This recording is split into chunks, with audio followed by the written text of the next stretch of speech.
kailangan natin makaligtas para maisigawa natin ang gusto natin mangyari. Ang tanong, paano tayo makakalis dito? Tingnan nyo yung mga asun sa labas, oh.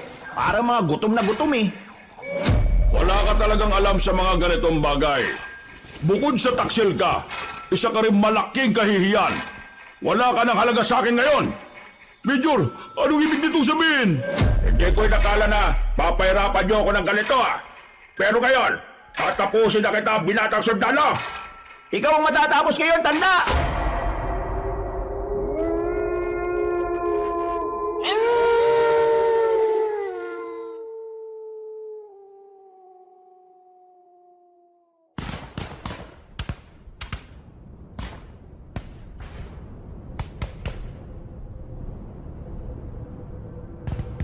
Alas 6 pa lamang ng umaga, maririnig na ang putukan ng baril sa baryo ng Makisig. Nagpapalitan na naman kasi ng putok ng baril ang dalawang angkan na matagal nang may alitan. Habang ang mga yun ay ginagawa ang makakaya para may malaga sa kabilang partido, ang mga tao naman ay walang ibang magawa kundi ang magtago sa ilalim ng kanilang mga lamesa. Ang ganitong uri ng sistema ay kinasanayan na ni Arman kahit na mag-iisang buwan pa lang siya sa baryo. Hindi naman kasi bago sa kanya ang putok ng baril. Madalas niya rin ito kasing naririnig sa kagubatan. At kahit siya mismo ay humahawak din ng baril kapag meron silang kalaban. Si Arman ay isang rebelde na pumunta sa kapatagan para magmanman. Trabaho niya magatid ng impormasyon sa kanilang commander na si Ligaya. Halos isang buwan na niya itong ginagawa. Pero wala pa rin siyang makuhang impormasyon kung saan ang target nilang dukutin na opisyal ng kasundaluhan. Ito talaga mga De La Cruz at Carlos. Hindi pa nakakaubusan eh, no? Ang tagal na rin nilang ganyan eh. Paano ba sila bumaril? At parang wala namang tinatamaan kahit na isa. Mga ganyang tao, mga duwag yan. Magbabarilan pero nakatago. Kung totoong matatapang ang mga yan, dapat lumabas sila at magbarilan sila ng harapan. Tumigil na nga kayong dalawa. Baka mamaya may makarinig sa inyo dito at malaman kung ano tayo. Pabayaan nyo na yung mga yan na magpatayan. Wala namang kinalaman ng mga yan sa misyon natin eh. Nakaupo lang ang tatlo sa isang lamesa habang kumakain ng lugaw. Wala silang pakialam kung nagbabarilan ng dalawang angkan at kahit naroon pa sila sa bandang gitna. Kahit tinatawag na sila ng tindera, ay wala silang pakialam kung tamaan man sila o hindi. Wala naman silang nararamdamang takot. Base kasi sa kanilang pag-istima, mga hindi naman marunong umasinta ng matino ang mga nagbabarilan. Makalipas ang halos 10 minuto, ay natigil na rin ang putukan. Napatayo ang tatlo nang matanaw na nilang may dumating na mga pulis at mga kasama pang sundalo. Sisimplahan ko lang ng lapit. Titingnan ko kung nandun yung subject. Sige, mag-ingat ka. Wala kami magagawa kapag nahuli ka nila, ha? Ako pa ba? Ako yata ang pinakamagaling na espiya ng samahan. Sa sobrang galing mo, 6 na beses ka nang munti ka nang mamatay. Naglakad na palapit doon ng lalaking si Epi. Kampante naman ang dalawa na walang mangyayaring masama roon. Bihasa na kasi si Epi sa ganoong trabaho. Kahit na madalas na nalalagay sa alanganin ng buhay nito, ay nagagawan pa rin ito ng paraan. Magbayad ka na. Doon na lang natin hintayin si Epi. O sige, mauna ka na. Bakit? Anong gagawin mo? Susundan ko si Epi. Kung susunod ka, baka mamaya makahalata pa yung mga sundalong yan. Hindi naman ako lalapit talaga dun eh. Lalapit lang ako ng kaunti. Gusto ko lang din makita at mamukhaan yung mga sundalong yon. Ay nako, bahala ka. Kapag ikaw namatay dyan, huwag mo kong sisisihin ha. Oo naman no. Pero mumultuhin naman kita. Ngumisin na lang sa kanya ang babae. Nang makapagbayad na, agad na ring naglakad pa simple si Arman. Medyo malapit na siya sa mga pulis at sundalo na inaasikaso ang dalawang angkan na nagbabarilan. Wala roon ang hinahanap nilang opisyal. Dismayado si Arman, pero wala naman silang pwedeng gawin. Kabilin-bilinan sa kanila ni Commander Ligaya na hanggat hindi sila sinisimulan ng mga sundalo, hindi nila yon sasabayan. Umalis sa mga sundalo at pulis, bit-bit ang mga De La Cruz at Carlos. Napalingon na lamang si Arman sa likuran nang tapikin na siya ni Epi sa balikat. Wala pre, negative. Mukha talagang hindi sila sinasamahan dito nung major na yun. Antay pa tayo ng tamang pagkakataon. Yung taong yun lang ang kailangan natin para mabawi si Commander Teves. Kailangan natin maging pasensyoso. Eh di, balik muna tayo sa bahay. Natatay na ako eh. Kakakain mo lang. Pambira naman yung tiyan mo na yan, no? Napapailing na lamang si Arman. Umuwi na lamang din sila dahil wala na rin naman silang gagawin sa labas. Saktuhan lang ang laki ng bahay na kanilang tinutuluyan. Meron itong itaas pero para lamang yung kay Mariposa. Kasakasama na nila ang babae simula pa lang nung una. Pagpasok ni Arman sa loob ng bahay ay nakita niya kagad ang damit na nakasampay sa dingding. Ang damit na yon ay bigay sa kanya ng una nilang commander na si Teves. Napangiti siya. 4 na taon na rin kasi mula ng dakpi ng mga otoridad ang kanilang unang commander. Sumali kasi sa kilos protesta si Commander Teves. Nang magkandaleche-leche na, hinuli ang matandang lalaki. Pinahirapan, pinapaamin at ikinulong ng mahabang panahon. Samantalang ang ipinaglalaban lamang nila ay patalisikin ang mga nasa posisyon na walang ginawa kundi kulimbatin ang kaba ng bayan. Bukas pala ng umaga, aakyat muna ako ha. Makikibalita lang ako sa baluarte natin. Baka naman tumagal ka na naman ng ilang araw doon ha. Kailangan ka namin dito. Hindi naman. Pagkarating ko ron, uwi ka agad ako mga bandang hapon. Nanaginip kasi ako kanina ng masama eh. Hindi ako mapakali. Base kasi sa panaginip ko, napahamak daw yung iba nating kasamahan. Kabalik na rin yung panaginip. Kaya huwag kang magpapaniwala dyan. Kahit na, uwi pa rin ako sa atin. Mas maganda ng sigurado, no? Minsan, nakakatotoo ang panaginip. Ay sus, eto na naman tayo mga pangitain at kasabihan ni Mariposa. Palibasa kasi ikaw, hindi ka naniniwala eh. Pilosopo ka kasi. Wala naman kasing magandang paliwanag kung bakit kailangan nating maniwala sa mga panaginip. Dati nga nanaginip ako nagkaroon ka ng lawit. Nagkaroon ka ba ng lawit? Sira ulo ka talaga. Isusumbong kita kay Commander Ligaya pag akyat natin sa bundok eh. Ay nako, tumigil na nga kayong dalawa.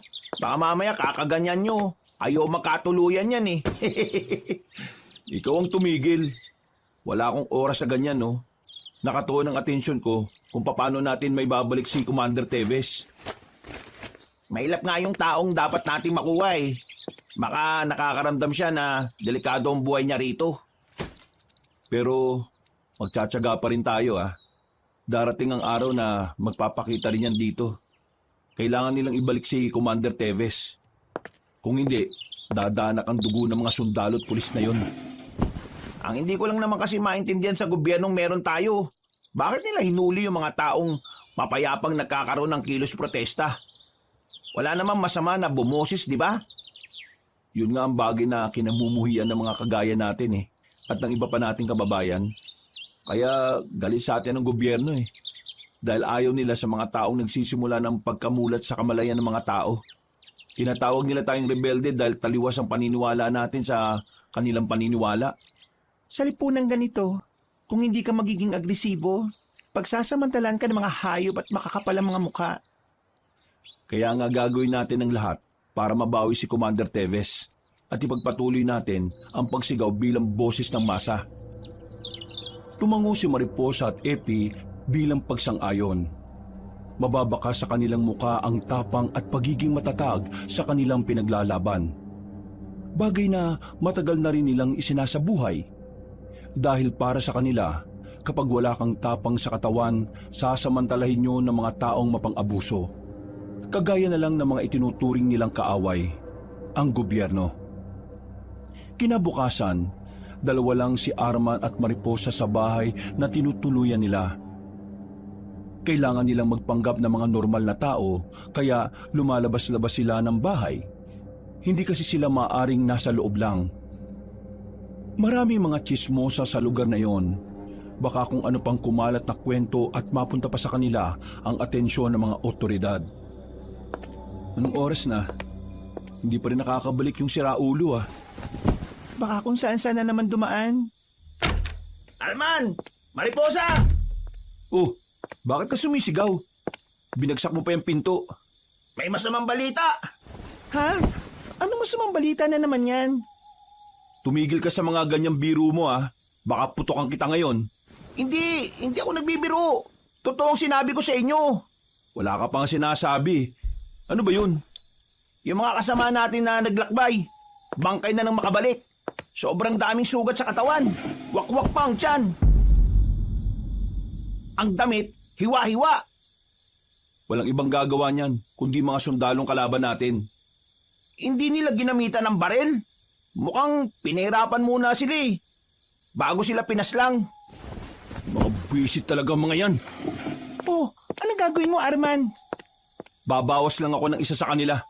Hindi na kaya ng damdamin kong ginagawa nila Nasisiraan ka na ba ng ulo? Kapag ginawa mo yan, masisira ang mga nasimulan natin. Gugulo at baka mahanap pa nila ang mga kampo natin. Kagawa ka ng malaking gulo na tayo rin naman ang madedihado. Anong madidiyado?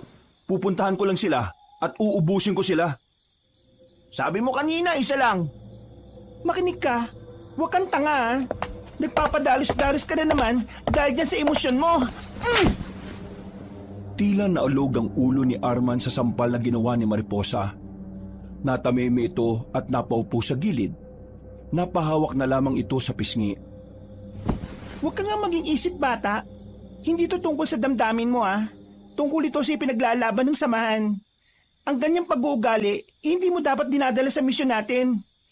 Iniiwan mo dapat yan sa bahay nyo. Pinahawak nila tayo ng baril hindi para gamitin sa katangahan Pinahawak nila tayo ng baril para protektahan ang karapatan at ang buhay natin. Tama si Mariposa, pre. Kumalma ka lang. Binalita ko lang naman ang nalalaman ko Anong sabi ni Commander Ligaya? Inababalik niya tayo pansamantala sa kampo ngayong gabi. Kailangan niya raw tayo makausap. Delikado. Nagkakalat ang military sa baryong ito At sa ibang baryo din. May mga gumagala din sa gubat. Kapag nakita nila tayo, iisipin agad nila na rebelde tayo. Iwan natin ang mga baril natin. Pumayag na lamang si Arman sa suwestyon ni Mariposa. Itinago nila na maayos ang kanilang mga armas at saka lumabas ng bahay. Ang tanging dala lamang nila nung mga sandaling yon ay ang malaking lampara na nagsisilbi nilang ilaw. Pre, napapaisip din ako Paano kung hindi pala mga taong gumawa nun sa mga kasamahan natin? Ha? Pinagsasasabi mo? Ano sa tingin mo gumawa sa kanila nun? Alien? Kasi pre, isipin mo na lang Kung mga sundalo nga ang pumaslang, bakit? Parang gusto mong linisin ang pangalan nila. Wala naman tayong ibang kalaban sa gubat, kundi mga sundalo o pulis. Hindi naman sa nililinis ko ang pangalan nila, pre. Ang akin lang naman, napaka-brutal kasi ng ginawa sa mga kasamaan natin. Kasi kung ako sundalo, uhulihin ko mga yun, dadalhin sa kampo at iimbestigahan. Kasi sabi daw ng isa nating kasama na naghihingalo, bago daw siya nalugutan ng hininga, nasabi niya na hindi sila nakapagdala ng baril kaya hindi sila nakalaban. Kung wala silang dalang baril, paano malalaman ng mga sundalo na rebelde sila? May punto nga si Epi. Pero malabo pa ang lahat kaya walang saysay kung magtatalo tayo. Ang mabuti pa, bilisan na lang natin ang paglalakad para makaakyat kaagad tayo. Nanahimik ang dalawang lalaki ng mga sandaling yon. Sa kanilang pagpapatuloy, kinabahan sila ng matanaw na may paparating na truck ng mga sundalo. Napagilid sila sa kalsada at napayuko. Buong akala nila ay lalagpasan lang sila ng mga yon. Pero nadagdagan ng kanilang kaba. Nang biglang tumigil ang sasakyan at bumaba mula roon ang isang lalaki na parang kasing edad lamang nila.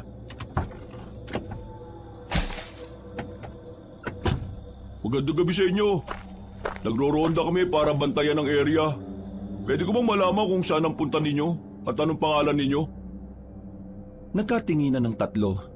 Napasarado na ang kamao ni Arman ng mga sandaling yon. Nanggigigil siya kapag nakakakita siya ng sundalo sa harapan niya. Pero pinilit niyang ikalma ang sarili niya. Magandang gabi din po. Ako po si Marie. Ito naman po si Armando. Ito naman po si Epeng. Galing po kami sa isang kaibigan. Wala na po kaming masakyan kaya naglalakad kami. Saan ba punta ninyo? Pauwi na rin po. Sumabay na kayo sa amin.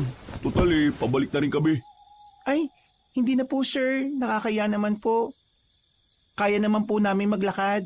Isa pa, malapit na rin naman po eh. Sigurado ba kayo? Baka mamaya mapahama kayo. May mga naglilipa na pa naman ng mga rebelde na nangunguha ng tao at gagawin nilang kaisa sa kanila. Ay, ganun po ba?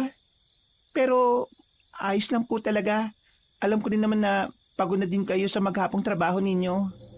Sigurado ka ha? Opo sir. O sige, tutuloy na kami. Ngumiti pa ang binatang sarhento sa babae. Napangiti na lang din si Mariposa. Nang makalis sa mga yon, ay kaagad na tinapik ni Epi sa balikat ang dalaga. Uy, wag mong sabihin na type mo yung sundalo na yon ha. Baka nakakalimot ka. Sila kalaban natin. Ha? Ano pinagsasasabi mo? Kung makangiti ka, wagas Ginawa ko lang yon dahil kailangang hindi sila makahalata. Ano bang pinag-iisip nyo? Mga siraulo? Naniniguro lang kami. Isang malaking kasalanan ang gagawin mo kapag nagmahal ka na kagaya nila. Walang kahit na sino sa inyo ang pwedeng magdikta sa akin kung sino ang gusto kong mahalin ha. Uy, kalma. Pinagsasabihan ka lang naman eh. Nauna nang naglakad ang babaeng si Mariposa. Iiling-iling na lamang ang magkaibigan dahil sa inasal ng dalaga. Sinundan na lamang nila yon at hindi rin nagtagal nakaakyat na rin sila ng kabundukan. Agad na bumungad sa kanilang katawan ang mga kasamahan nilang namatay. Nakalatag ang mga yon sa sahig habang dinadasalan ng kakilala nilang albularyo. Tinungo agad nila ang kinaroroonan ng bahay ng kanilang commander, ang matandang si Ligaya. Pagpasok nila sa bahay na matanda, ay inabutan nila yon ng merong binabasang libro.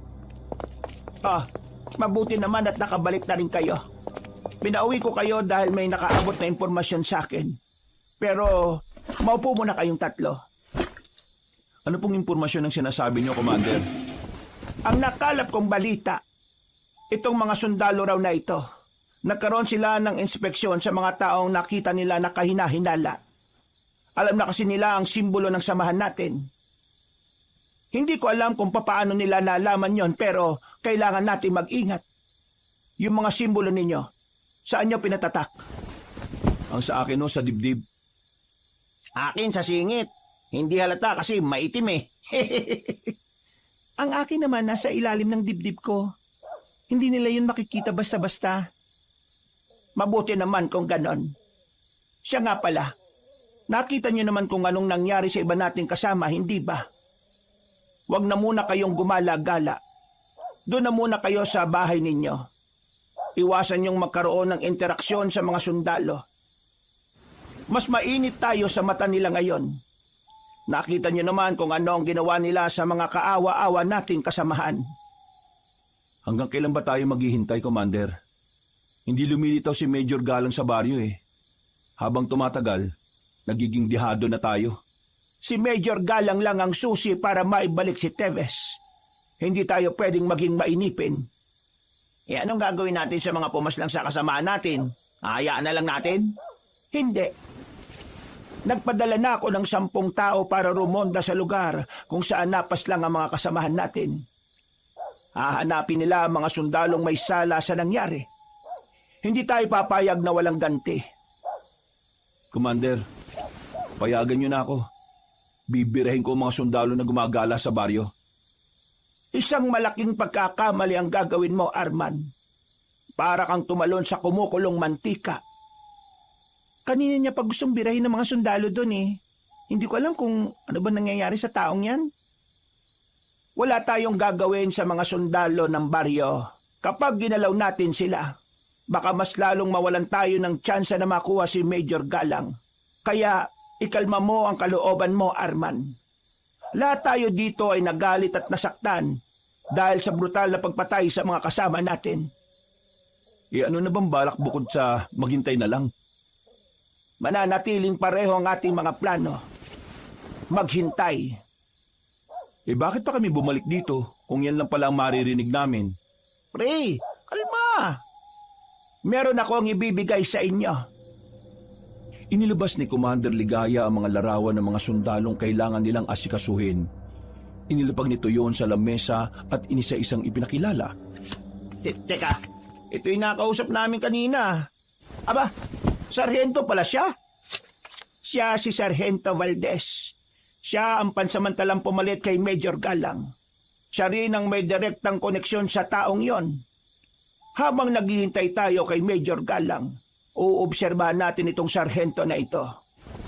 Kukuha tayo ng tamang pagkakataon para kunin siya at piliting magsalita kung nasaan ang major nila. Mag-iingat din kayo sa ibang nandito sa larawan. May mga koneksyon din sila kay Major at mahuhusay din silang mga sundalo. Tumango na lamang ang tatlo. Kahit na papaano ay nakaramdam ng pananabik si Arman sa bago nilang gagawin. Bagot na kasi siya sa paghihintay. Gusto na niyang gumawa ng kahit na anong pagkilos. Nang makauwi na sila sa kanilang bahay, ay agad silang nag-isip kung papaano sila makakalapit sa sundalong si Valdez. Nagpanggap kaya tayong sundalo rin? Tingin mo ba, hindi niya kabisado lahat ng sundalong nasa area natin? Meron ako naisip na paraan. Ano? Para mapalapit kay Sargento, kailangan ko siyang landiin. Ha? Ano sabi mo dyan? Anong klaseng plano yan? Yun lang ang nakikita kong paraan na hindi siya maghihinala. Ang sabihin mo, type mo lang yung sundalong yon. Gagawa ka pa ng dahilan. Agad na nagsalubong ang kilay ni Mariposa nang marinig ang sinabing yun ni Arman. Otomatikong umalma ang kalooban ng dalaga. Hindi nito matanggap na ganun ang iniisip sa kanya ng dalawa niyang kasama. Ano tingin niyo sa akin, malandi? Na sa gitna ng misyon natin, gugustuhin ko makipaglandian sa mga taong dapat ay kaaway natin? Ganun ba tingin niyo sa akin? Ganun niyo ba ako nakilala? Ito kasi si Arman eh. Yan, nagalit tuloy. Naninigurado lang tayo na hindi yun makakaapekto sa misyon natin. Ang mahirap kasi sa'yo, Arman, wala ka naman masabing magandang paraan eh. Kokontra ka pa talaga. Hindi naman ikaw ang gagawa. Makikisama ka na lang. Kung makapagsalita ka, parang wala akong inambag sa misyon na to ah. Baka nakakalimutan mong ako lahat nakatuklas sa mga kuta ng military ng mga nakaraang buwan. Eh ano naman? Hindi naman natin nagamit yung mga yon kasi dito na tayo na malagi. Tama na nga yan. Magsusumbatan pa kayong dalawa. Wala naman tayo mapapala sa ganyan eh. Ayusin nyo kasi mga utak nyo. Kung wala naman kayo masasabing matino eh, tumahimik na lang kayo. Pumasok na lamang sa loob ng bahay ang babaeng si Mariposa. Napabuntong hininga na lamang ang lalaking si Arman. Sa uli ay napagtanto niyang mali rin ang kanyang mga nasabi. Yaman na muna. Ganun lang talaga ang mga babae. Hindi normal na babae si Mariposa. Magsorry ka mamaya. Ha? Bakit ako? Ikaw ang kasagutan niya eh. Ikaw na magsabi ng sorry. Magpapahinga na ako. Nauna nang pumasok si Arman at nagtungo sa sarili nitong silid. Wala pang kalahating oras ay nakatulog na rin siya. Kinabukasan ng umaga ay kalmado na rin silang lahat. Napag-usapan na nila ang kanilang gagawin. Pumayag na rin ang dalawang lalaki sa naiisip ni Mariposa na paraan para mapalapit kay Sargento Valdez. Lumabas ng bahay si Mariposa. Maikli ng bahagya ang suot nito para mas madali siyang mapansin. Patungo yun sa headquarters ng mga military na nasa loob lang din naman ng kanilang baryo. Sigurado bang hindi na natin siya kailangan bantayan? Baka mabastos yun ng mga sundalo. Matalino babae sa Mariposa. May tiwala akong kakayanin na niyang mag-isa yon. Eh tayo, anong gagawin natin? E di balik sa normal na buhay. Sumama ka sa akin sa gubat. Maghanap tayo ulit ng mga tuyong kahoy para gawing uling. O sige, tara na. Kailangan nilang gawin yun dahil yun ang nakikita sa kanila ng mga tao. Pagbebenta ng uling ang pinakilala nila sa mga residente bilang kanilang trabaho. Kaya ilang minuto lang ang nakalipas, lumabas na rin sila ng bahay dala ang mga sako na kanilang paglalagyan. Pre, tingnan mo. Ang alin? Itong katawan ng puno. Oh, anong meron dyan? Hindi mo ba nakikita? Ito oh. Uy, ano ngang meron? May mahabang hiwa. Yun, dun oh. May hiwa din. Parang malaking kalmot eh. Uy, ano naman? Wala lang. Niisip ko lang na baka may mabangis na nila lang dito sa gubat na gumawa niyan. Mas maniniwala pa akong maraming buwaya sa Maynila kaysa dyan sa sinasabi mo. Pero paano kung totoo ngang may ano? Ano? Wag na. Hindi ka naman maniniwala eh. Ano nga? Abitin pa eh. Paano kung totoong aswang? Oh, saan mo naman narinig ang kwentong barbero na yan? Dun sa palengke kanina. Usapan lang ng mga matatanda. Matatanda na sila. Malalakas ang imahinasyon nila kaya hindi ka dapat nagpapaniwala, no? Ang tagal na natin pag-alagala sa gubat eh. Pero wala naman tayo nakikita mga aswang. Kahit nga mga bakas lang, wala eh. Kaya walang ganun, no? Para lang ng mga tuyong kahoy para matuwa naman ako sa'yo. Hindi yung kung ano-ano mga pinagsasabi mo. Biglang napatigil si Arman sa pagsasalita nang meron siyang nakitang katawan ng isang sundalo na nakahandusay sa likuran ng puno. Agad siyang napalingon sa paligid. Sinusuri niya kung bukod sa kanila ay meron pang ibang naroon. Uy, anong problema? Tingnan mo pare oh, may bangkay ng sundalo. Gaagi, anong nangyari dyan? Tingnan mo yung pagkakadapa niya. Ang daming dugo sa ilalim. Pre, nilalangaw yung Pre, labas bituke. Parang winakwak yung tiyan niya, pre. Nagtindigan ng balahibo ni Arman ng mga sandaling yon.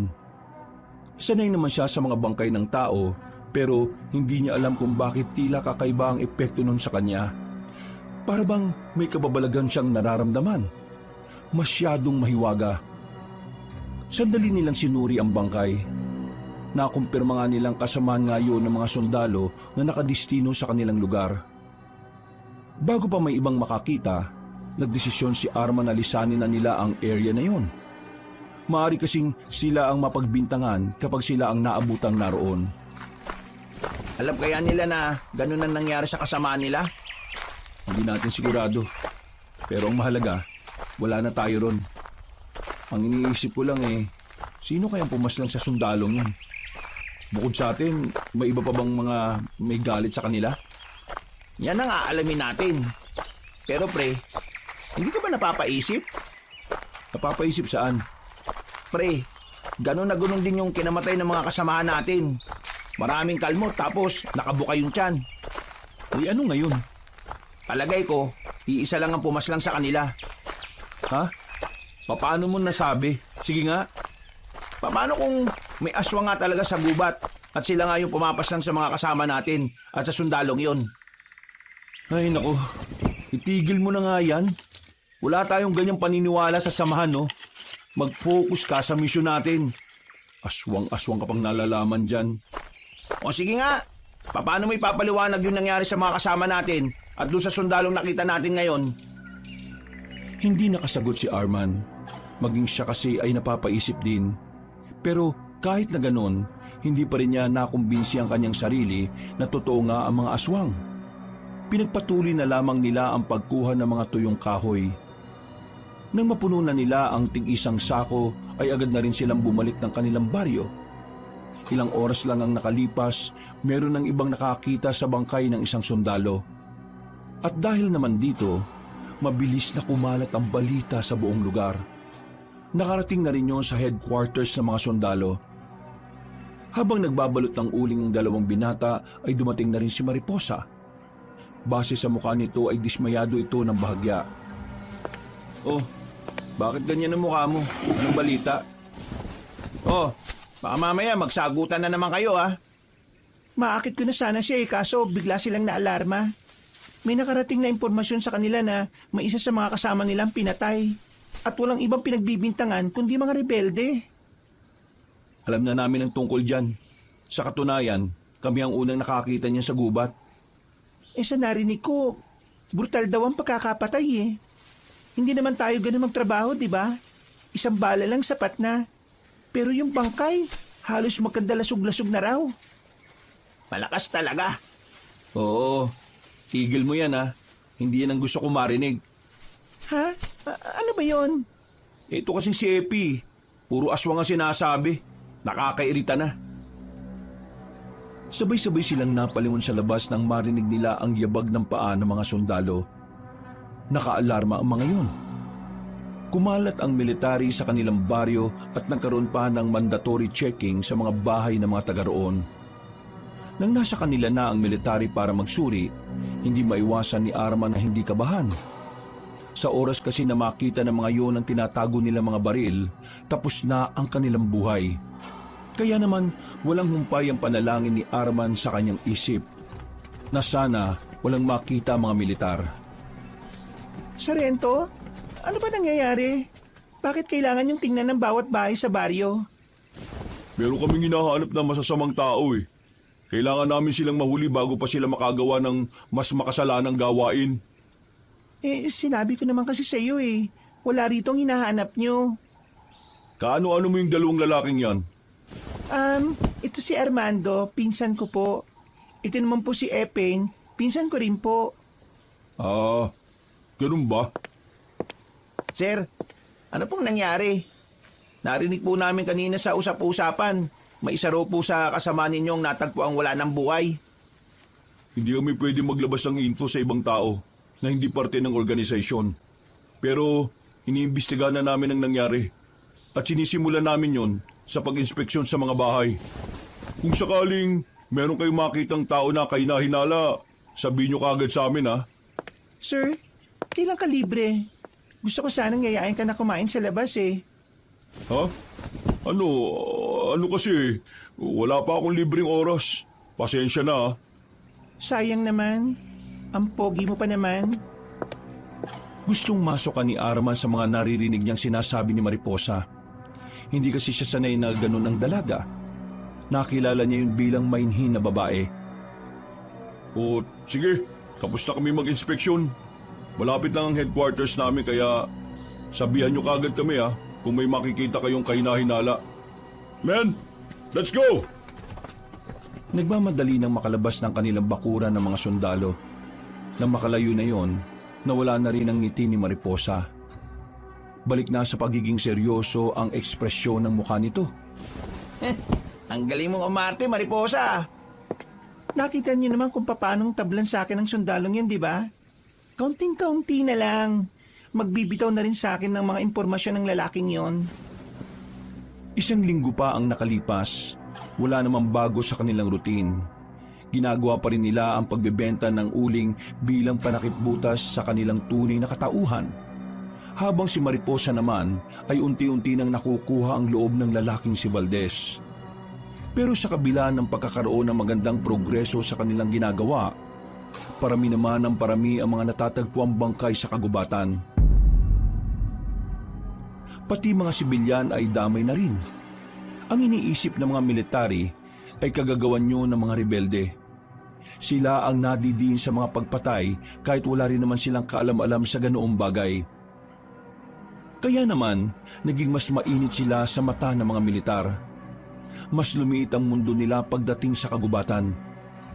Dahil base sa huli nilang pagkakaalam, dumami ang mga sundalo na gumagala sa mga kagubatan para hanapin ang mga rebeldeng kagaya nila. Pre, mukhang delikado mga buhay natin ngayon. Ang dami nila. Mas dumami sila kumpara nung una eh.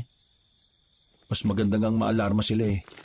Baka kapag nataranta sila sa mga nangyayari, saka naman magpakita yung major nila. Anong mas maganda?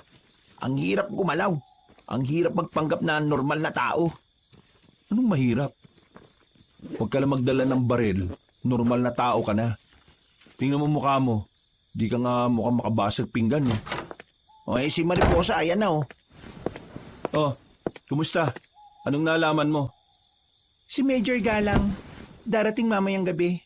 Manggagaling sila sa Barrio San Diego. Malamang, dadaan sila sa kalsada ng Remedios. Kailangan malaman nito ni Commander Ligaya. O sige, ako nang uuwi para ipaalam sa kanila. Hindi, ako na. Ako na!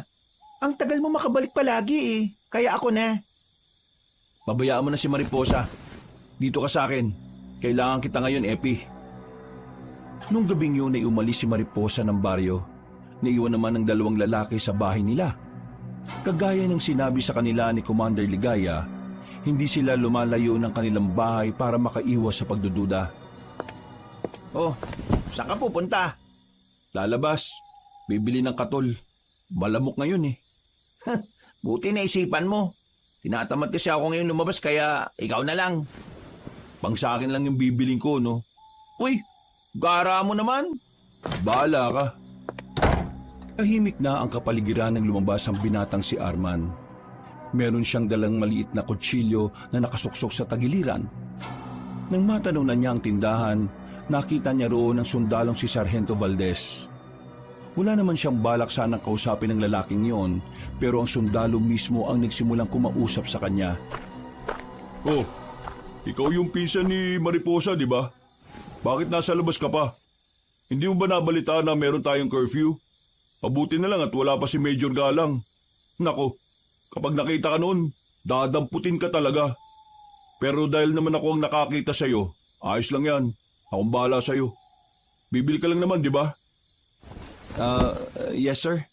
Ang dami kasing lamok eh. Kailangan ko ng katol. Kung sa bagay, doon din sa headquarters, ang daming lamok eh. Ikaw si Armando, di ba? Yes sir. Bakit sir? Kapangalan mo kasi yung lolo ko eh. Sundalo rin siya. Magre-retiro na sana siya kaso namatay siya sa ambush.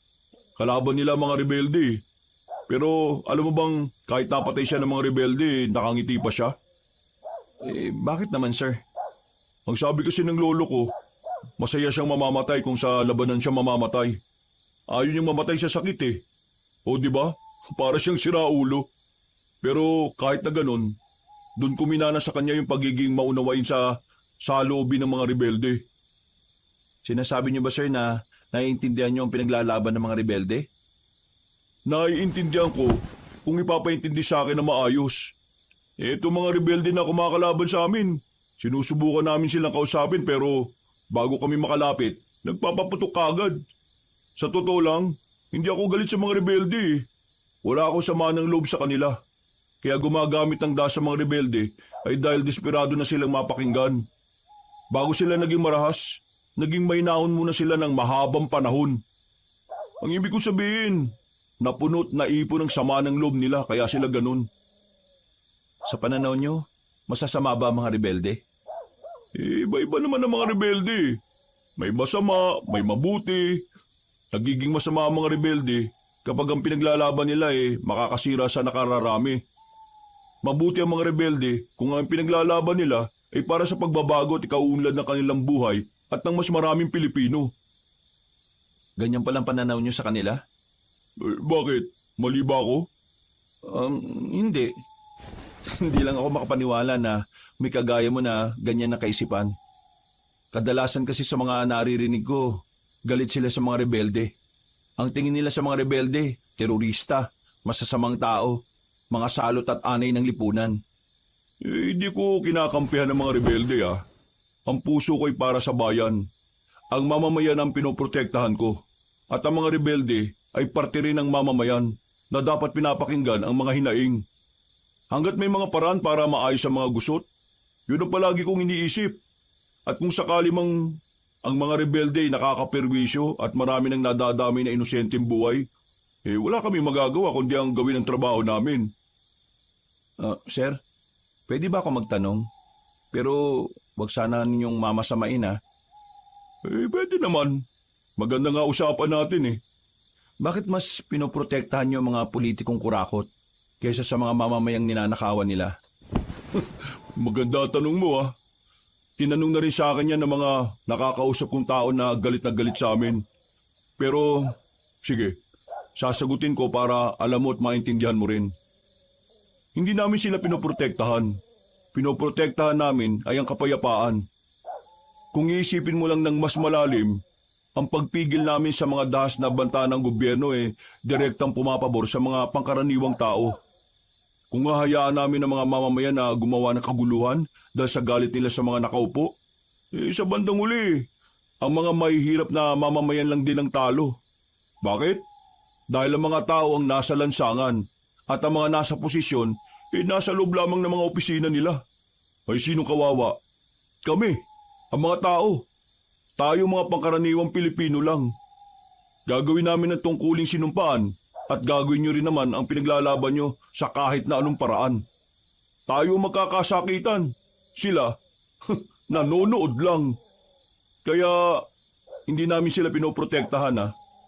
Ang masakit na katotohanan lang, wala kaming kapangyarihan kalabanin sila dahil meron din kami mga pamilyang inaalagaan. Pero ang mga taong nagpoprotesta sa lansangan, di ba may mga pamilya rin silang iniwan para ipaglaban ang karapatan at hustisya?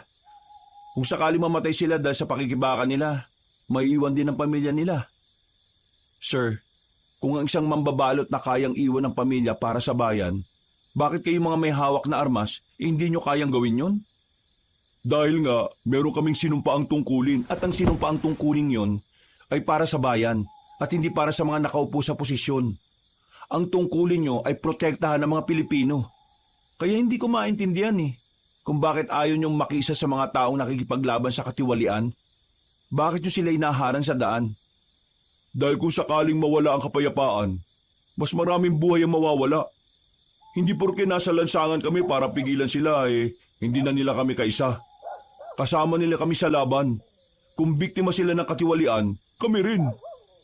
Biktima rin pala kayo ng katiwalian Bakit ayaw niyong sumama sa boses ng masa? Kagaya nga na sinabi ko, meron kaming tungkulin na di hubarin niyo yung mga uniforme ninyo at maging pangkaraniwang mamamayang kagaya nila. Hindi mo ko naiintindihan Mukhang hindi niyo rin ako naiintindihan, sir. At hindi ko rin alam na may pinsan pala si Mariposa na makabayan. Nang sabihin ni Sargento Valdez yun, ay nakaramdam ng kaba si Arman. Masyado kasi siyang nadala sa kanyang emosyon. Pakiramdam niya, lumabas ang pagiging aktivista at pagiging rebelde niya. Biglang namawis ang kanyang palad. Tumingin siya sa sundalong kaharap niya. Nakangiti yun sa kanya at di niya alam kung bakit. Naranasan mo na bang sumama sa mga kilos protesta? Ha? Yung mga sinasabi mo kasi, para kang leader ng mga taong nakikipaglaban para sa karapatan at sa hustisya Ha? Hindi. Wala pa akong nasasamahan na ganyan. Pero mahilig ako magbasa ng dyaryo. Kaya naman pala. Saksi ka sa mga nangyayari sa bayan. Pasensya na sir Nadala yata ako Pero hindi ako galit Nagpapaliwanag lang ng pananaw. Ay, wala namang problema. Masaya nga ako kasi may kagaya mo na nagsasabi sa akin ng mga yon. Ramdam ko ang pagka-Pilipino mo. Tinapik siya sa balikat ni Sargento Valdez. Sa puntong yon, naramdaman niya ang kabutihan ng harap niya. Sa lahat kasi ng sundalo na kadaupang palad niya, ang lalaking yun lang ang medyo komportable siya. Pakiramdam niya'y bukal sa puso ang mga sinabi ni Sargento. Paano? Dito na muna ako Masaya akong naka-argumento kita sa makabuluhang usapan. Sana magkaroon ulit tayo ng pag-uusap tungkol sa mas maraming bagay sa ibang araw. Ngumiti si Sargento Valdez at saka naglakad na rin paalis. Naiwan na lamang na nakatayo si Arman doon. Balisa at tulala ang lalaking si Arman na makabalik na siya ng kanilang bahay. Dahil sa nangyari ay nakalimutan na niyang bumili ng katol. Pumasok siya ng kanyang silid habang kumakatok naman sa pintuan niya si Epi para humingi ng katol. Kinabukasan na nakabalik si Mariposa, nasabi na nito ang napipintong pagdating ni Major Galang sa lugar. Nakapaganda na rin ang iba nilang mga kasama para sa kanilang gagawing pagdakip sa matandang Major. Mas matagal ka pa nga bumalik kaysa sa akin Naabot ka na ng umaga Si Commander Ligaya nagsabi na umalis ako kapag maliwanag na Wow! Samantalang ako kahit ganong kadilim, pinapalayas agad ako para makabalik dito. Hoy, bakit? Babae ka ba? Nakahanda na ang lahat mamayang gabi. Maganda na rin tayo. Ikaw, handa ka na ba, Mariposa? Mamayang gabi, baka magtapos na rin ang pagpapanggap mo na chicks ni Sargento. Wala naman na akong pakialam doon.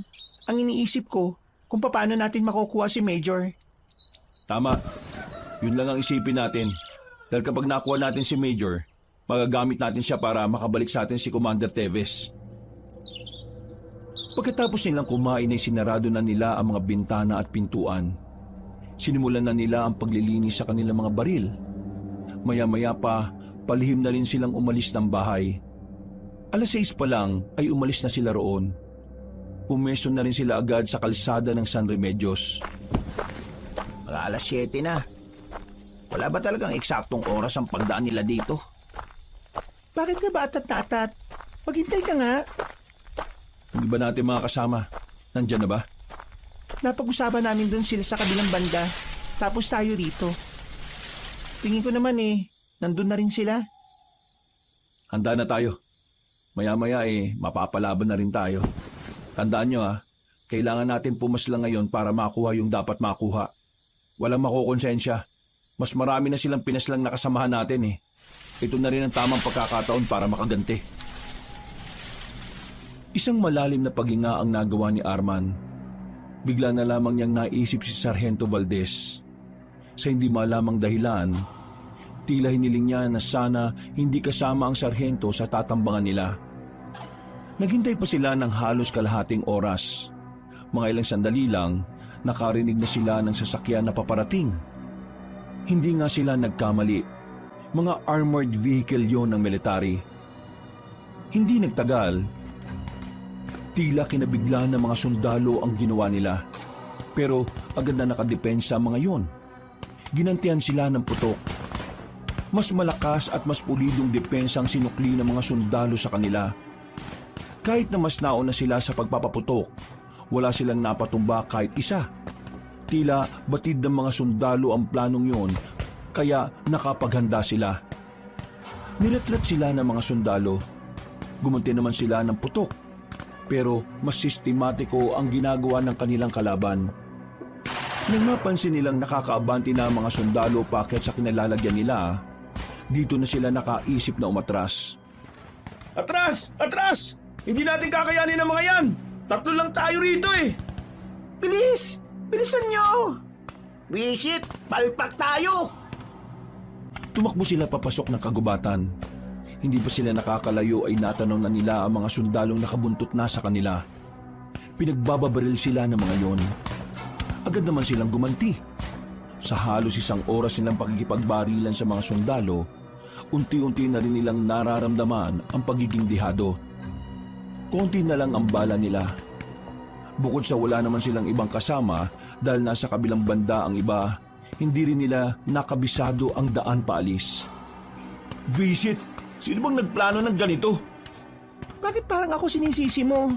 Yung mga opisyal at si Commander Ligaya ang nagplano nito. Sumunod lang ako, no? Nakakainis. Nasa alanganing sitwasyon tayo Malapit na ako maubusan ng bala. Pero sila, buhay na buhay. Wala na tayong magagawa. Sasabay tayo sa kahit na anong paraan na pwede natin subukan. Nang maubusan na sila ng bala, wala na silang nagawa kundi ang gumilid sa tabi ng malaking puno. Hindi sila makalabas dahil sa walang humpay na pagpapaputok sa kanila. Mga ilang sandali lang, hindi na rin sila nakatakas pa. Pinalibutan sila ng mga sundalo na may matataas na kalibre ng baril. Lahat ng iyon ay nakatutok sa kanila. Kasama nila si Sargento Valdez. Nang tutukan sila ng ilaw, nakita na ng tuluyan ang kanilang mga mukha. Huwag niyo na subukan kumilos na masama. Itaas yung mga kamay ninyo. Marahang lumapit ang mga sundalo. Tinalian agad ng mga yon ang kamay nilang 3 at pinaluhod. Tama nga hinala ko. Mga rebelde kayo. Alam mo na ang katauhan namin? Nung bigla ka lumapit sa akin, nagsagawa na ako ng obserbasyon sa'yo. May mga tao kong pinakilos para alamin kung sino kayong 3. Dahil wala kami makuhang matinong record sa pamunuan ng barangay tungkol sa inyo, nagsimula na akong maginala sa katauhan ninyo. Alam mo ng mga rebelde kami nung nakausap tayong 2? Oo, alam ko na yun. At ginamit ko yung para malaman ang hinaing mo bilang parte ng kilusan. Manluloko ka rin pala kagaya ng mga ibang sundalo at pulis. Hindi kita niloko. Nagpakatao ako nang pinakinggan ko ang hinaing mo. At kahit na alam ko na kung sino ka, hindi kita kaagad hinuli. Kasi Gusto kong huhulihin kita kapag suot mo na ang damit ng pagiging rebelde at hindi ang pagiging pangkaraniwang tao. Mukhang mabait ka naman pala eh. E di palayain mo na lang kami. Hindi pwede. Meron kayong paglabag sa batas at kailangan yung pagbayaran yun. Ang sabihin mo, tuta kayo ng gobyerno. Wala kayong ibang kayang gawin kundi sundin ang mga utos nila. Hindi nyo ginagamit ang mga utak nyo eh. Para kayong mga aso na kapag inutusan ng amo kung sino kakagatin kakagat talaga. Wala kang pinagkaiba sa mga tiwaling hindi mo ko kilala. Wala kang karapatang husgahan ng dangal ko bilang alagad ng batas. Dapat magpasalamat pa kayo sa akin eh. Kung si Major Galang ang nakahuli sa inyo, kanina pa dumanak ang dugo ninyo. Bakit hindi mo pa kami patayin? Kasi papahirapan nyo muna kami para umamin kami ano? Oo, kailangan pa namin makuha ang mga nalalaman ninyo. Kung talagang naiintindihan mong hinaing ng mga kagaya namin, di pakawalan mo kami. Pasensya ka na, Mariposa. Ginagawa ko lang ang trabaho ko. Kagaya na lang din ang pagsunod nyo sa tungkulin na meron kayo. Hindi tayo magkagaya. Kami, may sarili kaming prinsipyo at pinaglalaban. Kayo, pinaglalaban nyo kaligtasan ng mga tiwaling tao. Dun, sa bahay na yun. Dali ng mga yan. Kinaladkad ng mga sundalo ang tatlo patungo sa abandonadong bahay na malapit doon. Pumasok sila roon para sumilong. Binuksan ng mga sundalo ang dala-dala nilang malalakas na ilaw pagkatapos itali sa haligi ang tatlong rebelde. Tingnan mo, pati yung Panaw nakikisama sa amin, no? Kasi alam ng Diyos na tama ang pinaglalaban namin. Wala naman akong sinabi na mali ang pinaglalaban nyo eh. Mali lang ang pamamaraan ninyo. Kahit anong sabihin mo, hindi yun magiging mahalaga sa amin. Hindi namin pakikinggan ang tuta ng mga taong hindi rin naman nakikinig sa amin. Hindi na nagsalita pa si Sargento Valdez. Kahit nadaldal pa sila ng daldal. Pagkatapos ng halos 20 minutos, tumila na rin ang ulan. Lalabas na sana sila para dalhin na sa kampo sila Arman pero bigla na lamang silang nakarinig ng malalakas na hiyaw na parabang mula sa mababangis na hayop. Nagkakatinginan ng mga sundalo. Pare-parehong walang ideya ang mga yon. Ano yun? Mga aswang! Mga aswang? Pinagsasabi mo, Mariposa. Kaya inumagan ako ng uwi kagabi dahil sa mga aswang na yan. O paano mo nasabi na aswang ang mga naririnig natin ngayon? Nakita ko sila sa gubat habang hinahabol ang mga ngaso. May itim na tao, mahaba ang kuko at naglalabas ng nakakatakot na tunog. Para mga mababangis na leon na hindi pinakain ng maraming taon. Seryoso ka ba talaga, Mariposa? Kung ayaw niyong maniwala, bahala kayo. Basta sinabi ko na sa inyo kung anong hinala ko. Men, check the area. Kung sakaling aswang ang mga nasa labas, kailangan natin silang patayin. Hindi sila basta-basta. Mabibilis sa mga aswang. Base sa nakita ko, mas mabilis sila kung gabi at madilim. Magiging pabor din sa kanila na marami ang puno. Tanggalin niyo tong pagkakatali sa kamay namin. Makakatulong kami sa inyo. Hindi ko pwedeng gawin yan. Tatakasan nyo lang kami. Matagal kaming nasa gubat. Gubat na ang mundo namin. Kaya alam namin kung saan magandang dumaan. Hindi mo ako maloloko, no? Kung alam nyo ang daan, bakit kayo napunta rito? Wala naman daan dito palis. Noong mga sandaling yon, nagsimula nang magpaputok ang mga kasama ng sarhento. Pinagbababaril nila ang mga aswang na nararamdaman nila sa paligid. Pero sa kasamaang palad, hindi agad nila matamaan ng mga yon dahil na rin sa kakulangan ng liwanag. Mga ilang sandali pa, umatake na ang mga aswang. Pinaghihila papunta sa kadiliman ng mga yon. Nilapag, nilantakan at parabang ginawang hapunan. Walang natira sa mga kasamahan ni Sargento Valdez. Hindi ito makapaniwala. Kahit si Arman na hindi naniniwala sa mga aswang ay namawis ang palad at noo dahil sa kaba. Mabilis na sinara ni Sargento Valdez ang pintuan. Wala itong nagawa kundi ang pakinggan na lamang ang mga kasamahan nito na nilalapa ng mabangis na nilalang. Uy! Tanggalin mo na to! Sumunod kayo sa akin! Dito, bilis! Wala ka talagang balak na tanggalin ito? Bahala kayo kung ayaw niyong sumunod. Lalapain kayo rito! Walang pagpipilian sila Arman, kundi ang sundan na lamang si Sargento Valdez. Hindi sila maaaring mapaiwan doon. Sila ang susunod na lalapain ng mga aswang kapag nagkataon. Dumaan sila sa malaking bintana. Sinamantala nila ang pagkakataon na abala ang mga aswang sa nilalapa. Mabilis ang ginawa nilang pagtakbo. Hanggang sa medyo makalayo na silang apat sa bahay na pinanggalingan nila. Tumigil na muna sila sa malaking bato na nadaanan nila. Kung talagang naiintindihan mo kami, tanggalin mo na itong tali namin sa kamay. Kung talagang hindi ka kagaya ni Major Galang, pagbibigyan mo kami. Sargento, mamamatay tayong lahat kung ikaw lang ang mag-isang kikilos para labanan ng mga aswang na yon. Magiging pabigat lang kami sa iyo kung dadali mo pa rin kami. May tama siya, pumayag ka na sir. Ito naman parang hindi ka nagkagusto kay Mariposa eh. Papayag ako pero ipangako niyong hindi niyo ko tatakasan at haharapin niyo ang batas ha. Oo na, dami mo sinasabi. Kinuha ni Sargento Valdez ang kutsilyo na nakaipit sa bandang hita nito. Isa-isa niyang tinanggal ang tali ng tatlo. Nagpatunog pa ng leeg si Arman at tumingin ng masama sa sundalo. Kanina pa kasi siya banas na banas kay Sargento Valdez. Kung wala nga lang yung hawak na baril, ay baka binira na niya ito. Buti naman at kinalagan mo na kami.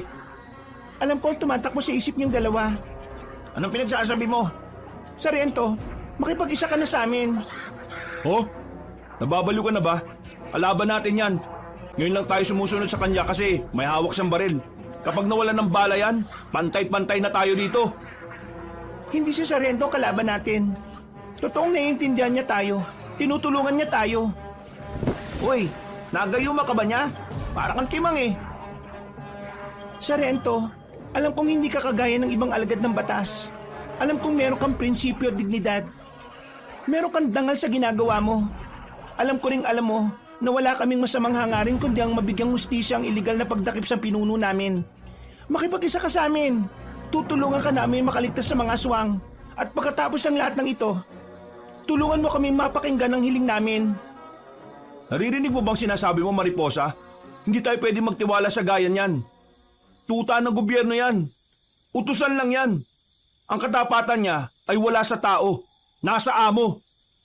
Hindi ako kagaya ng sinasabi mo, Arman. May sarili akong pananaw. Patunayan niyo lang sa akin na hindi masama ang organisasyon ninyo. Tutulungan ko kayong maiparating ang boses niyo sa palasyo. Hindi kami naniniwala sa'yo. Kagaya ka rin nila. Pare-pareho kayong lahat. Pinagpapapatay niyong iba namin kasamaan kahit na gusto naming idaan sa maayos na usapan ng problema. Sila yun. Hindi ako kasama dun. At wala akong magagawa sa bagay na yun. Iba ang pananaw ko. Iba rin ang kanila. Sa maniwala kayo at sa hindi. Tinutulungan ko ang mga nakakulong at hinuli ng iligal. 4 na taon na nakakalipas. Pero wala rin ako magawa dahil hindi mahalaga ang boses ko sa kanila. Sinasapawan lang ako ng mga mas nakakataas sa akin eh. Kaya kung iniisip nyong wala akong pakialam sa pinaglalaban nyo, nagkakamali kayo dyan. Kaya kong patunayan yan kung papayag kayong maging kaysa nyo ko. Makikipagkaisa ka sa amin? Magiging rebelde ka rin? Hindi ko kailangan maging rebelde para maging isa sa inyo. Sapat nang alam ko at naiintindihan ko ang pinaglalaban ninyo. At kung paano ko ito tatanggapin bilang parte ng realidad. Arman, isang tabi mo muna ang galit mo. Ilabas natin ang pagiging rebelde at pagiging sundalo niya rito. Isipin mo na lang na may mga pangkaraniwang mamamayan tayo dito na biktima ng katiwalian. Napapailamos na lamang sa ulong binatang si Arman. Kahit na ayaw nito sa sundalo, kailangan nitong tanggapin ang katotohanan na kailangan din nila ang sarhento. Lihim itong napamura at tumingin ng masama kay Sargento Valdez. Napailing ito sandali at sa huli, pumayag na lang din ito. Oo na, basta kapag nalaman kong isusuplong mo lang din kami sa huli, humanda ka sa akin ha. Total ayos naman ah. Ang isipin natin ngayon ay kung paano natin tatakasan ng mga aswang na humahabol sa atin. Nakakatiyak ako na hindi nila tayo titigilan ngayon. Mahirap ding makaalis na lang dito ng basta. Gubat to. Parang palaruan lang nila ang lugar na ito. Bumalik tayo dun sa bahay. Anong klaseng pag-iisip yan? Nakita mo naman kung paano nilalapain ng mga kasama ko, di ba? Bakit pa tayo babalik dun? Kailangan natin ng armas. Nandun ang mga armas sa mga kasamaan mo, di ba? O baka takot ka lang magkaroon kami ng armas kasi iniisip mo na baka tuluyan ka namin. Kung yan ang gusto mo, edi sige, bumalik tayo ron. Yan! Yan ang gusto ko, matapang! Kahit natutol si Mariposa sa ideyang yun ni Arman, ay wala rin itong nagawa. Nagkasundo ang tatlong lalaki kaya agad naman silang umalis. Kahit na alam nilang delikado, wala silang inurungan. Maingat ang kanilang bawat paglakad dahil sa dulas ng kanilang dinaraanan. Pagbalik nila sa bahay na kanilang pinanggalingan, inabutan nila ang ilang bangkay na lasog-lasog ang katawan. Nakaramdam ng awa si Sargento Valdez para sa kanyang mga kasamahan. Habang sila Arman naman ay hindi maiwasang hindi masuka sa mga nakikita. Nagkalat din kasi ang mga laman loob ng mga biktima. Kunin niyo lahat ng pwede magamit. Baka marami-raming aswang ang makalaban natin. Kailangan natin makasabay sa labanan ng mas matagal. Sargento, kilos na! Kahit anong titig mo dyan, hindi na mabubuhay ang mga kasama mo. Ayusin mo pananalita mo, ah. Alam kong galit kayo sa mga sundalo pero yung mga kasama ko ay may mga pamilya ring naiwan. Huwag mong gawing katatawanan ng kamatayan nila. Ay, pasensya na. Padabog na pinagdadadampot ni Sargento Valdez sa mga baril at nauna na ring naglakad. Hoy, umayos ka kayong dalawa. Hindi na kayo mga bata para sabihin ko pa kung ano ang tama at mali ah. May sarili kayong mga utak. Gamitin ninyo. Napapakamot na lamang sa ulo si Epi, habang si Arman naman ay wala lang pakialam. Sa pagpapatuloy ng kanilang paglalakad ay inakala nilang hindi na sila masusundan pa ng mga aswang. Pero nang sumabit ang braso ni Epi sa nakausling sanga ng puno, dito na nagbago ang ihip ng hangin. Dumugo ang braso ni Epi at ito ang naging dahilan kung bakit sila naamoy ng mga aswang. Wala pang 5 minuto, naririnig na naman nila ang mababangis na angil ng mga nilalang. Habang tumatagal, palakas ng palakas. Indikasyon lang na palapit na yun ng palapit sa kanila. Visit ka, Epi. Dahil sa'yo kaya tayo naamoy ng aswang eh. Naamoy nila yung dugo mo. Ha? Mabaho ba tong dugo ko? Mauna na kayo. Susubukan ko silang harapin. Bida-bida naman to.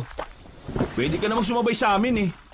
Kung sa bagay, kung sasabay ako sa inyo, maabutan nila tayong lahat.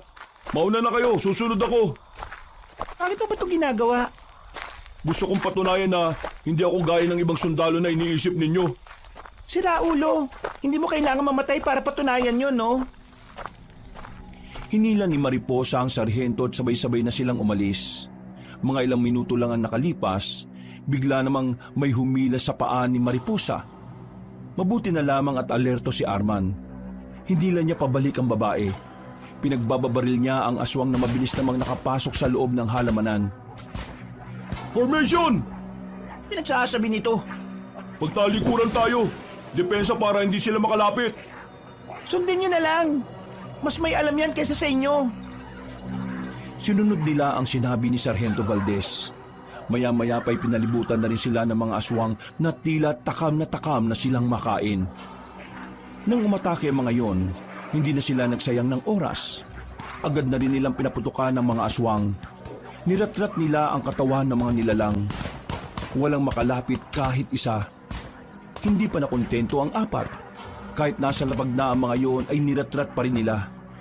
Siniguro nilang hindi na talaga yon makakagalaw. Basic lang naman pala eh. Akala ko naman sobrang nakakatakot. Tipong mapapadasal ako, hindi naman pala. Huwag kayo maging kampante. Hindi porke ginagawa natin silang talunin ngayon eh. Ganun pa rin ang mangyayari mamaya. Tara, umalis na tayo. Baka mamaya may iba pang aswang na makakita sa atin dito. Wala na silang sinayang na pagkakataon. Agad na rin nilang nilisan ang lugar na yon. Sa kanilang paglalakad, bigla namang umulan ng malakas. Mabuti na lamang ay meron silang nadaanan na bahay sa gilid ng kalsada. May ilaw sa loob. Dali-dali silang lumapit doon para makisilong sa tapat. Baka magalit naman yung tao sa loob kapag nalaman nandito tayo sa tapat nila. Akong bahala. Kakausapin ko sila. Makailang ulit na kinatok ni Sargento Valdez ang pintuan. Mga ilang sandali lamang ay bumukas na rin yon. Isang matandang lalaki ang bumungad sa kanila. Hindi pa naman yun uugod-ugod pero puti na rin ang buhok nito. Sir, ano bang may paglilingkod ko sa inyo? Sargento Valdez, dito kami na destino sa probinsya ninyo. Partikular sa area na ito at sa kabila. Baka po pwedeng makisilong muna. Inabutan na kami ng ulan eh. Sir, mukhang napalabang kayo Ang tataas na kalibre ng mga yan. Baka naman sir, madamay ako dyan Hindi po mga taong kalaban namin, Manong. Ano? Hindi mga tao. Ano pong ibig nyo sabihin, sir? Hindi ko alam kung maniniwala kayo pero mga aswang po ang kalaban namin. Hinahabol nila kami kanina eh. Pero naubos na namin sila. Ang kailangan lang talaga namin masisilungan. Masama kasi ang panahon eh. Aswang baka mong nakalaban ninyo. Ay nako, pasok! Pasok na! Dali! Mukhang may nalalaman po kayo sa aswang base sa reaksyon nyo Ay nako, ako pa ba? Matagal na akong pag-alagala sa gubat. Ilang beses ko lang nakita ang mga yan Kung ilang beses nyo na silang nakita, ano pong ginawa niyo at bakit ilang beses din kayo nakaligtas? Tuwing makikita ko sila, hindi nila ako nakikita. Puro aksidente pagkakataon lang. Minsan, nagigib lang naman ako ng tubig. Makikita ko silang may bitbit na tao. Wala nang buhay. Tapos, ang usapan nila, gagawin nilang sisig yung bitbit nila. Basta, ang dami ko pang naranasan. Malakas lang talaga siguro ako sa Diyos kaya hindi ako napapahabak Pero may pagkakataon na muntikan na nila ako makuha. Buti na lang kako, may mga dumating na mga ngaso. Ayun, nag-alisan yung mga aswang. Kaya kayo mag-iingat kayo. Kahit may mga baril kayo kakayanin nila kayong labanan. Lalo na kung sa gubat pa kayo dadaan. Alam niyo po ba kung anong mabisang paraan para mas mabilis silang mapatay? Nako, yan lang hindi ko alam. Natatakot kasi akong pag-interesan ng mga aswang. Kasi tingnan mo, katabi ko lang ang gubat. Kahit na anong oras pwede nila akong puntahan dito kapag nalaman nilang nakikialam ako. Minsan ba naisip niyong magsumbong sa mga sundalo o pulis na may aswang dito? Ginawa ko na yan. Kaso nagmukha lang naman akong tanga. Hindi naman nila ako pinaniwalaan Wala po ka talagang paniwalaan ng militar. Matagal na kaming nasa gubat pero wala naman kasi kaming nakikita mga aswang noon. Pero ako kasi, hindi ko inalis yung anggulo na totoo mga aswang. Kaya hindi na rin ako nagulat na totoo sila. Teka, sandali lang. Iinitan ko kayo ng maiinom Mukhang nilalamig na yung kasama niyong babae. Ay, sige po. Maraming salamat po. Umalis sa matandang lalaki at nagtungo ito sa kusina sa bandang likuran ng bahay. Noong mga sandaling yun ay lumalakas na ng lumalakas ang ulan. Malakas na rin ang hangin sa labas. Kaya naman naisip ni Arman na maaaring magtagal pa sila roon hanggang umaga. Wala naman silang magagawa. Kahit na wala silang tiwala sa matandang kausap nila, ay kailangan nilang sumilong doon. Sarento, eto, tanong lang Anong order sa inyo ni Major Galang? Patayin kami?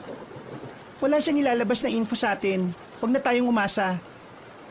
Ang alam ng mga taga Maynila, si Commander Teves ang may pakana ng terorismo sa Isabela. Kaya siya hinuli nung nakita siyang nagpuprotesta. Ngayon, lahat ng may koneksyon kay Commander Teves, pinapadakip sa amin. Kabilang na rito yung kapatid niya, si Commander Ligaya. Siya ang top priority namin. Kailangan namin siya makuha ng buhay. Pero wala kaming koneksyon sa terorismo. Mga pangkaraniwang rebelde lang kami na nakikipaglaban para sa karapatan ng mga kagaya namin probinsyano. At nakikipaglaban sa katiwalian ng mga taga Maynila. Alam ko, naiintindihan ko kayo at naniniwala ako sa inyo. Sus, kunwari naniniwala pero hindi naman. Bago ako madistino rito, nakausap ko si Commander Teves nang ilipat siya ng piitan. Sinabi niya sa akin ang lahat.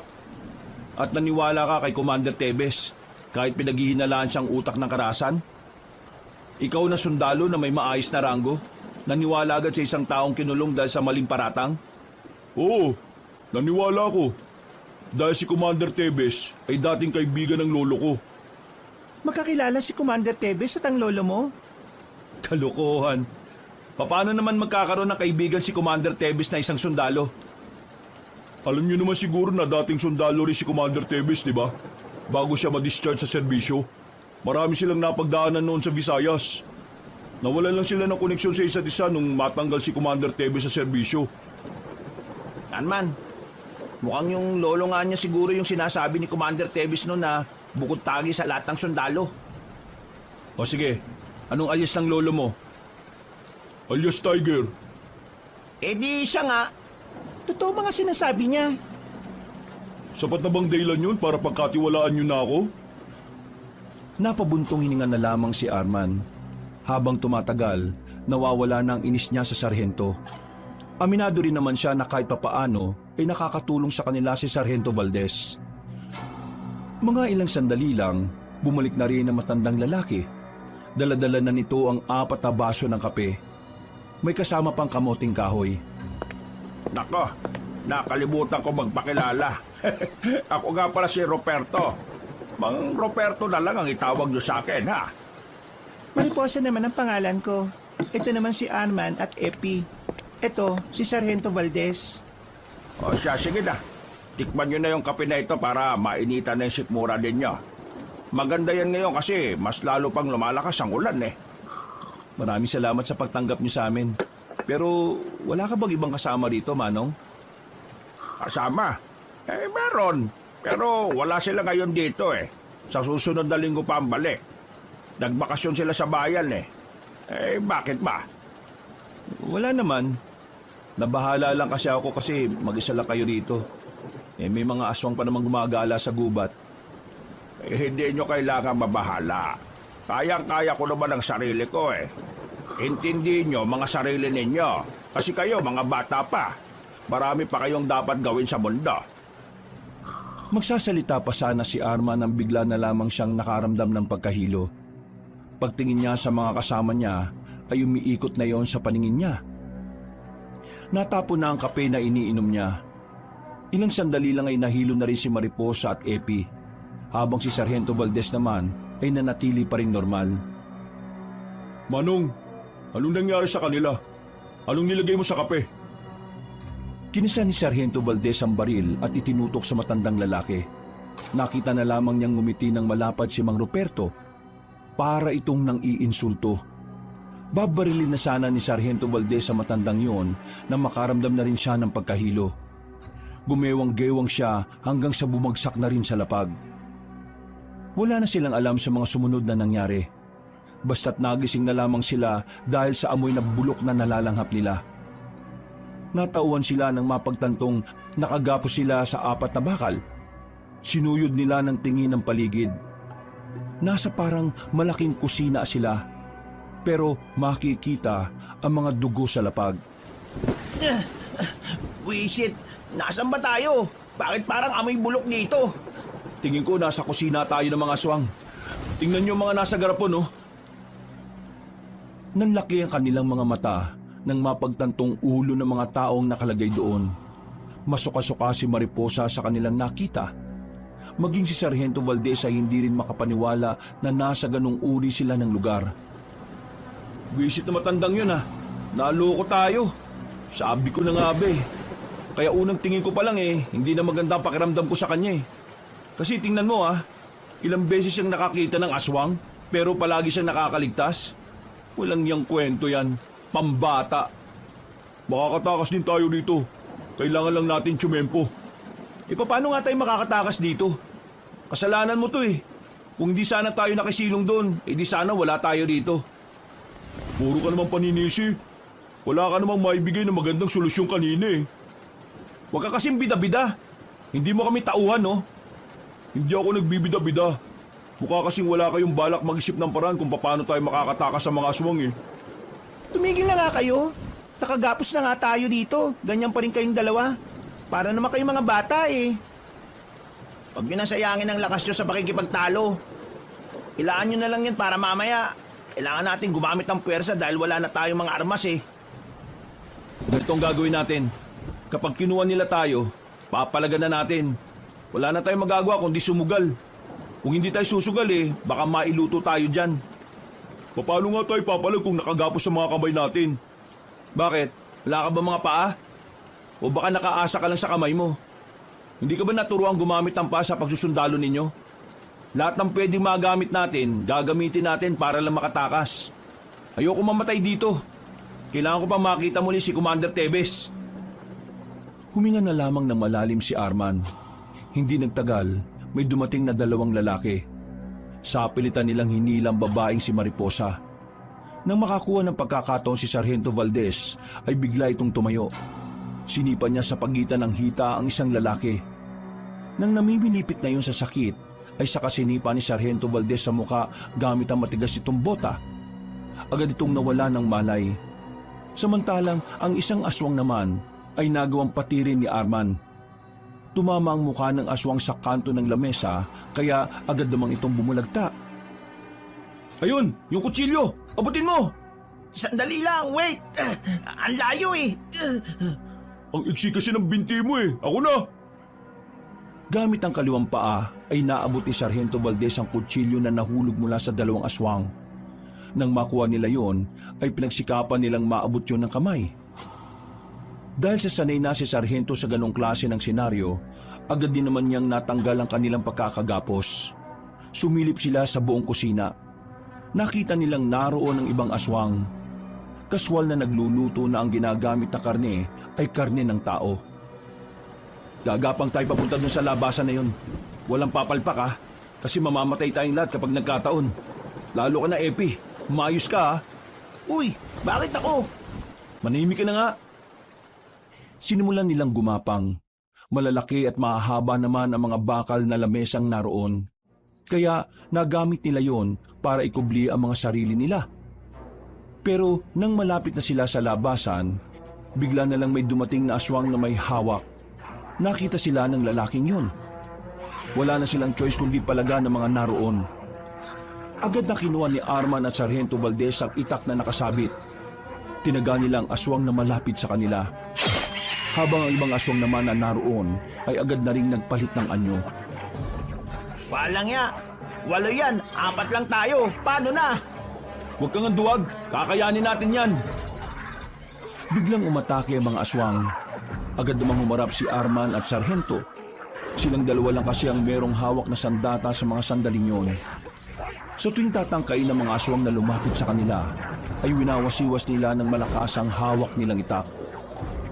Abante! Papuntang labasan! Dali!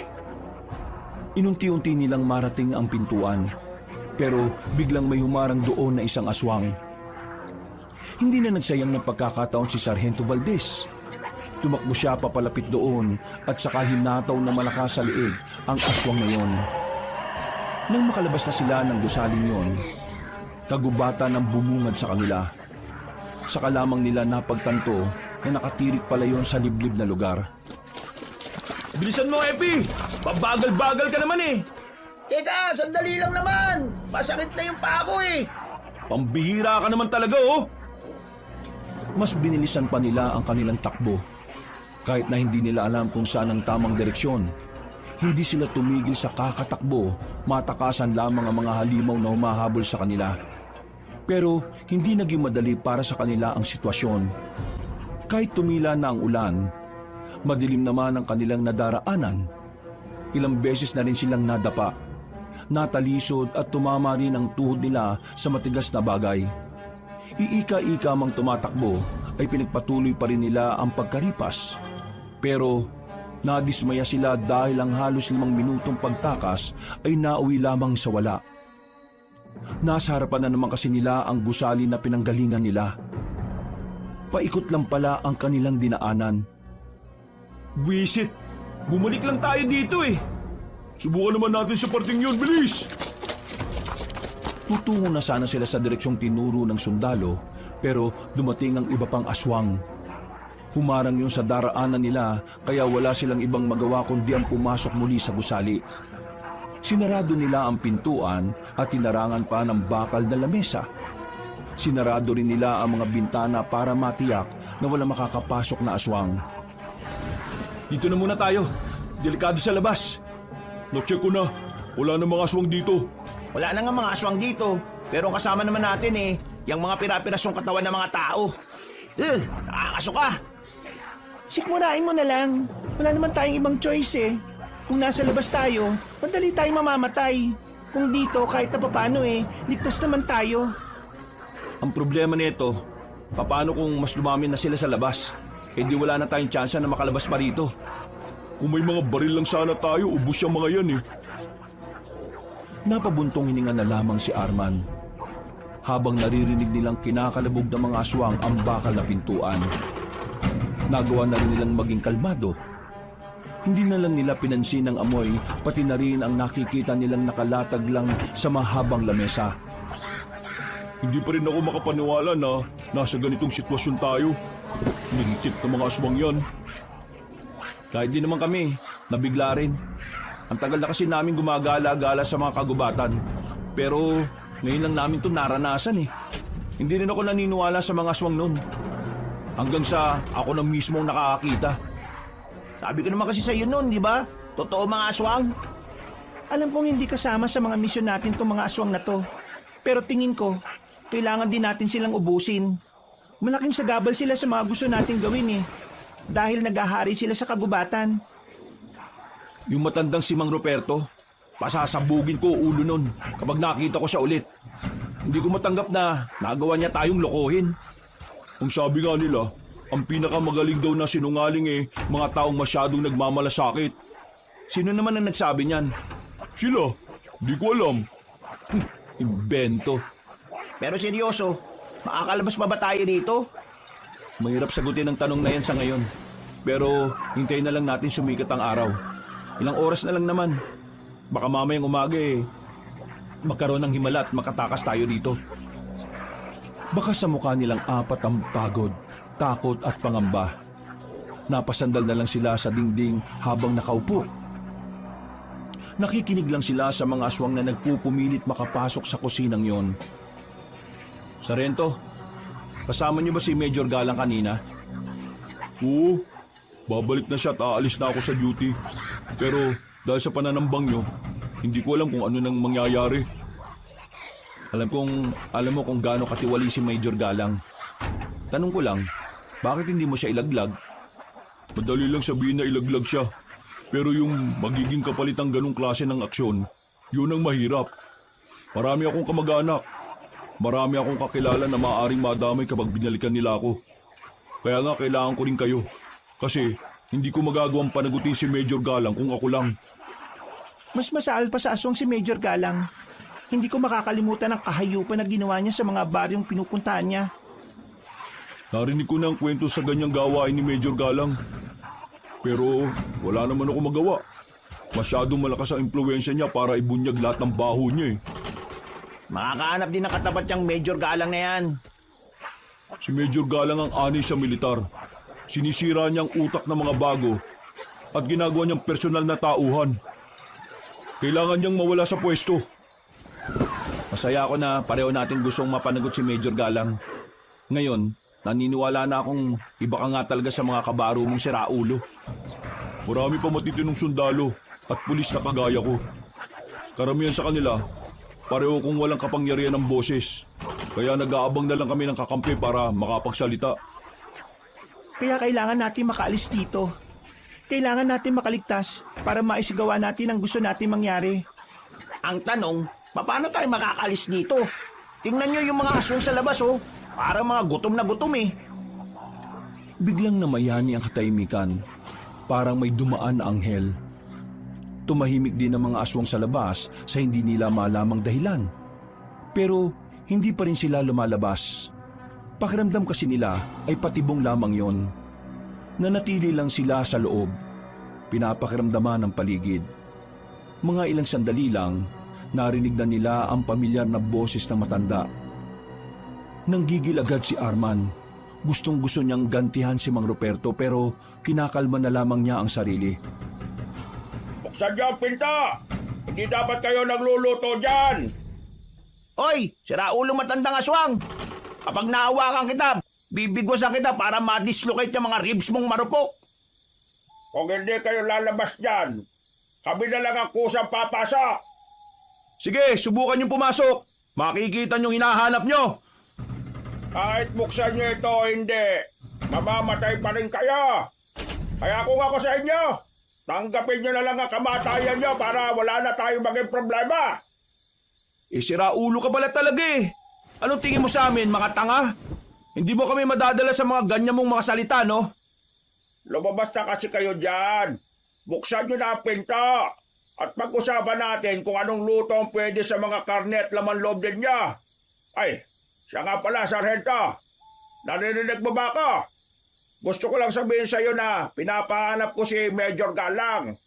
Mamaya lang makakasama nyo na siya dyan bilang masasarap na ulam namin.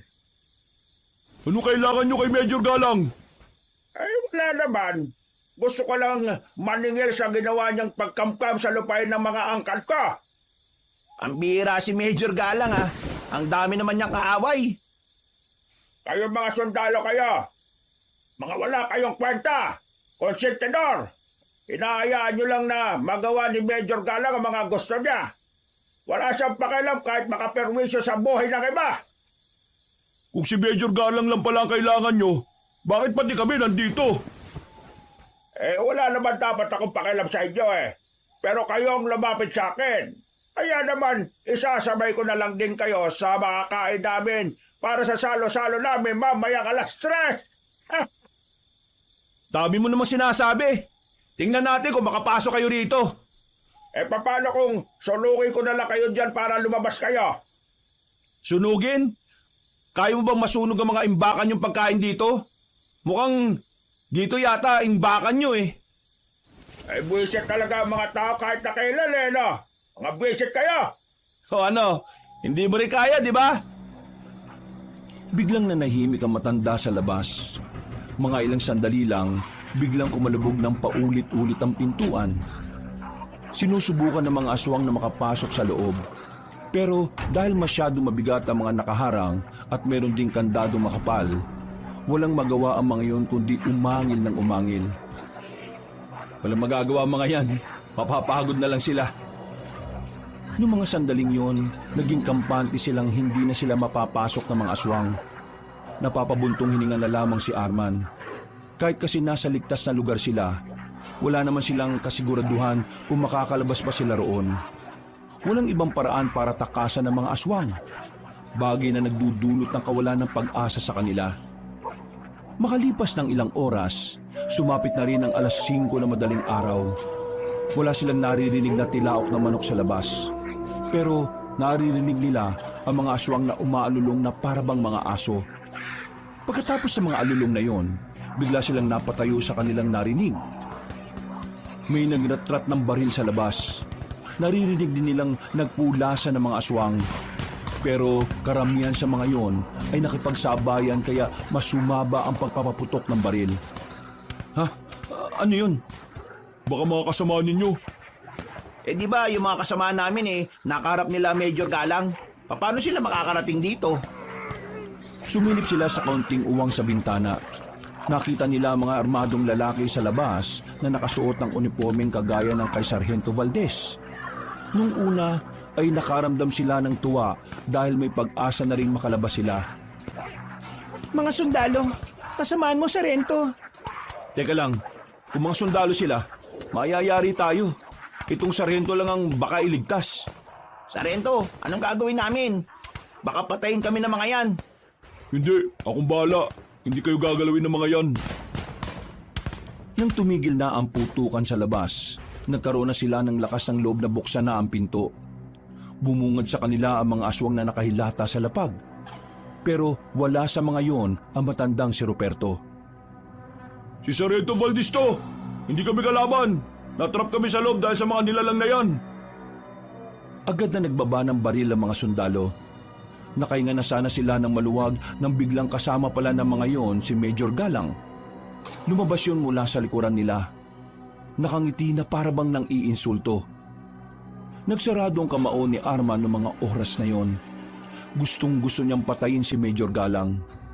Naalala niya kasi lahat ng ginawa nito sa kanilang kasamahan.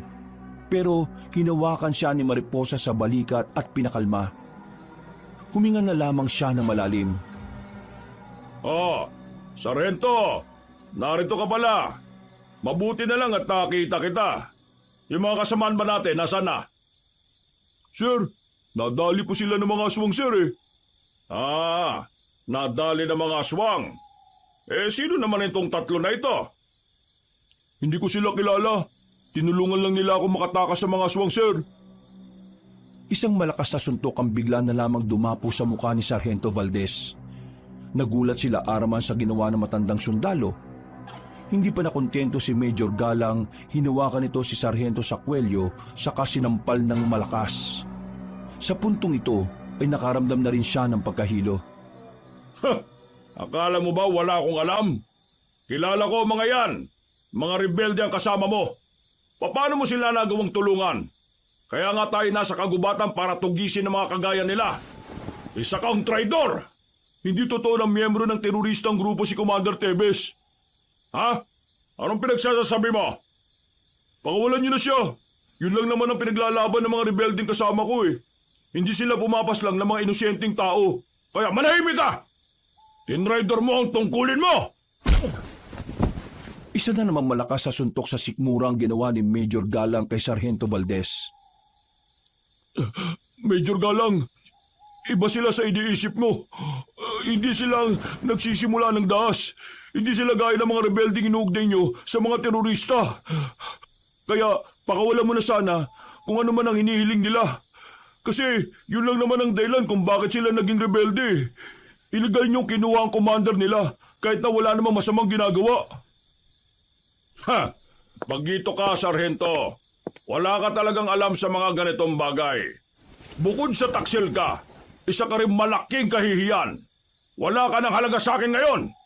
Major, anong ibig nitong sabihin? Marami kang nalalaman sa mga sikreto ko. Akala mo ba hindi ko nadiskubre yon?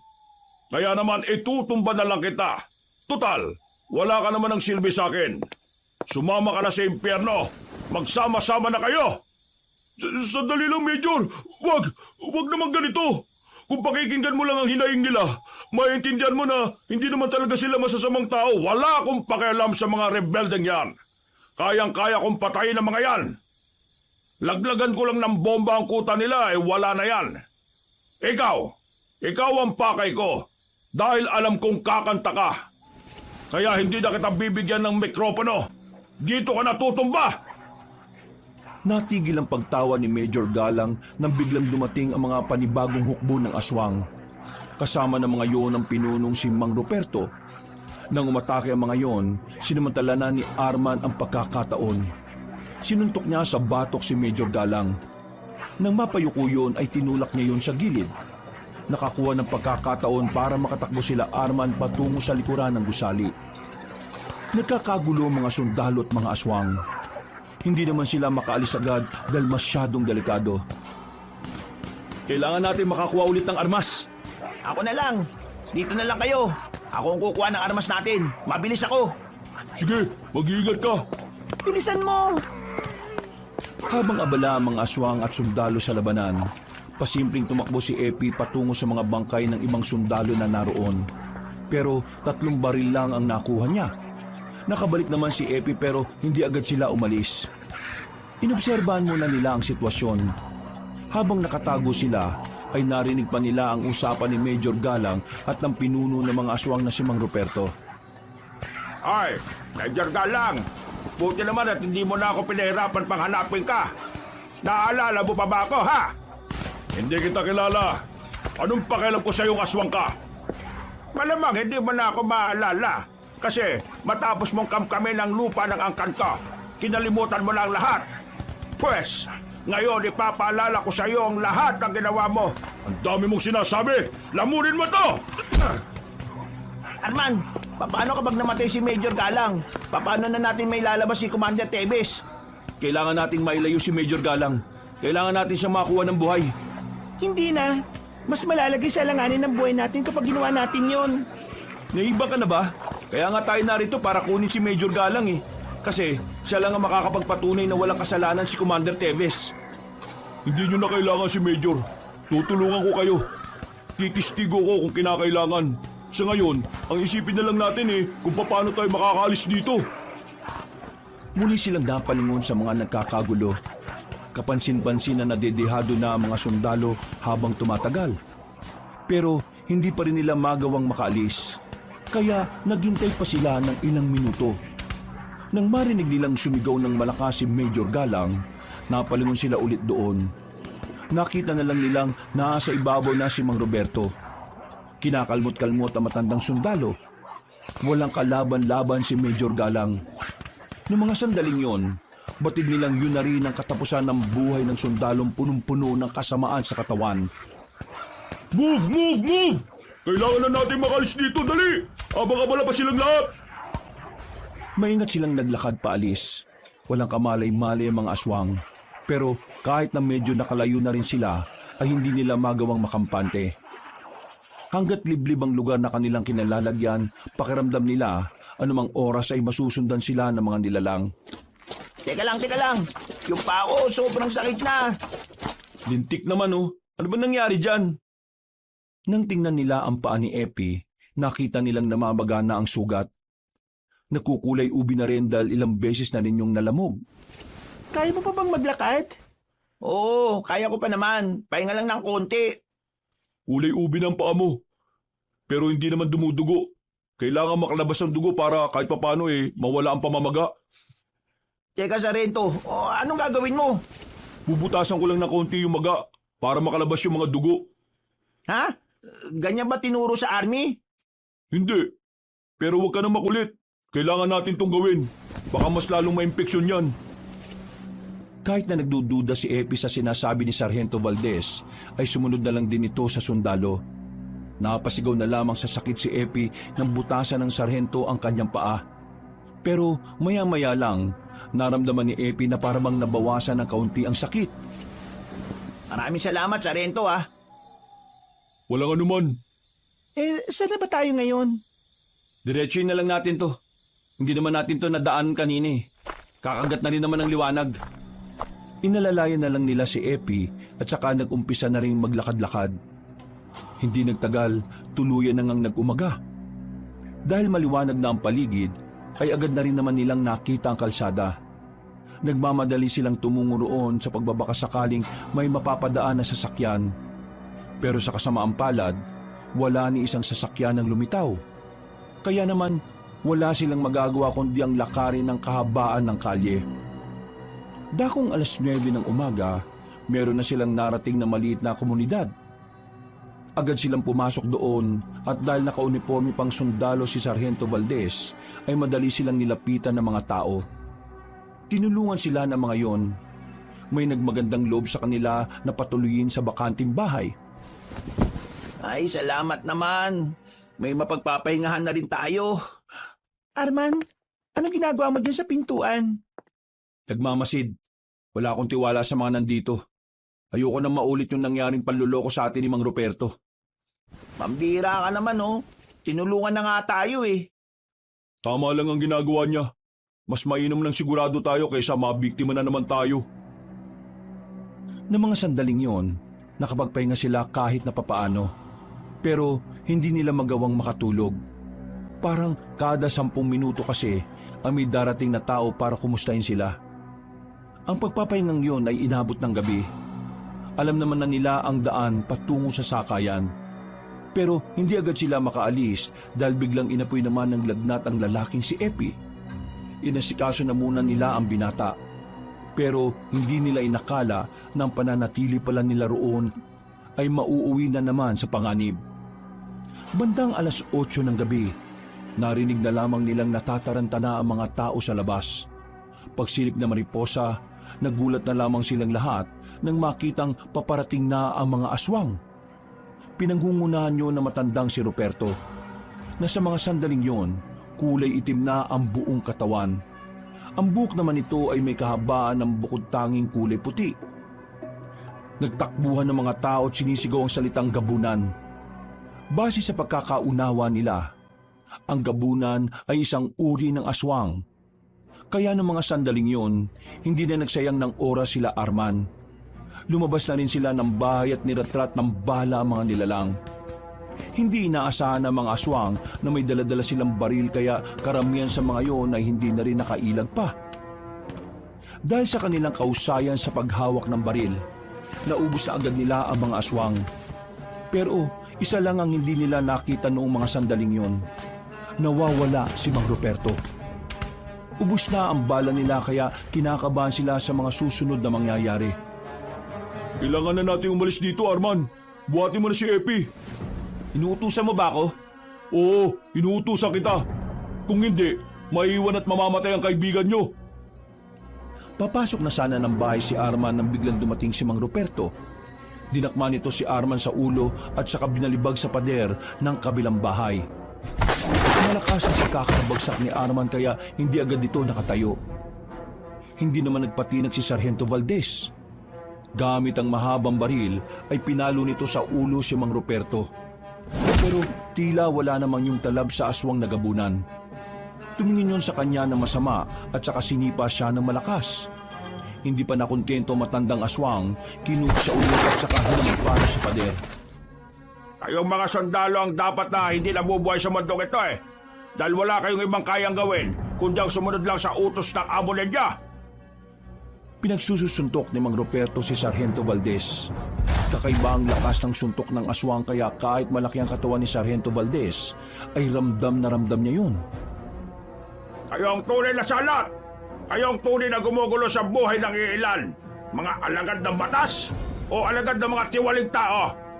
Nang dahil sa mga tao pinoprotektahan ninyo, maraming lupang nawala at ninakaw! Kasama na roon ang makasaysayang lupain naming mga aswang! Napatay mo na si Major! Ano pa bang kailangan mo? Wala akong kasalanan sa'yo! Pahirapan kita! Alay!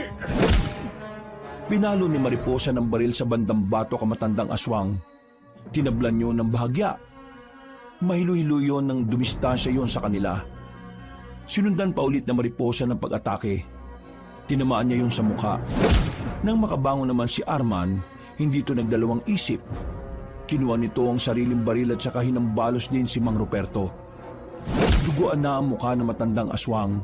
Pero sa halip na mapatumba, mas lalo lang yung tumindig. Galit na galit sa kanila. Naglalaway at lumalabas pa ang matatalas nitong pangil. Ginagalit na talaga akong tatlo ha! Humanda kayo sa akin!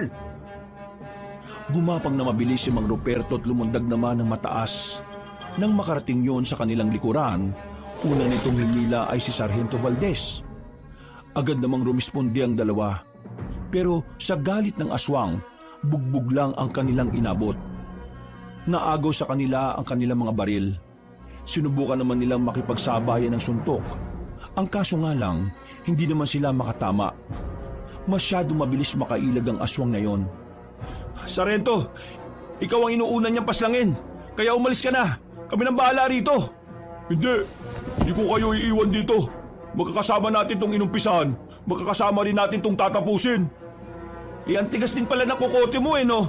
Kapag namatay ka, paano mo kami matutulungan? Sige na, umalis ka na! Hindi ako alis.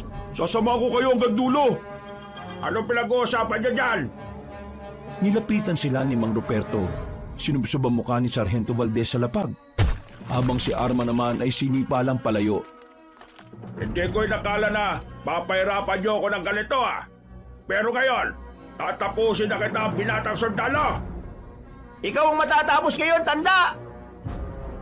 Napalingon sila nang dumungo si Epi sa bintana. May hawak niya itong tirador ng balang bilog na marmol.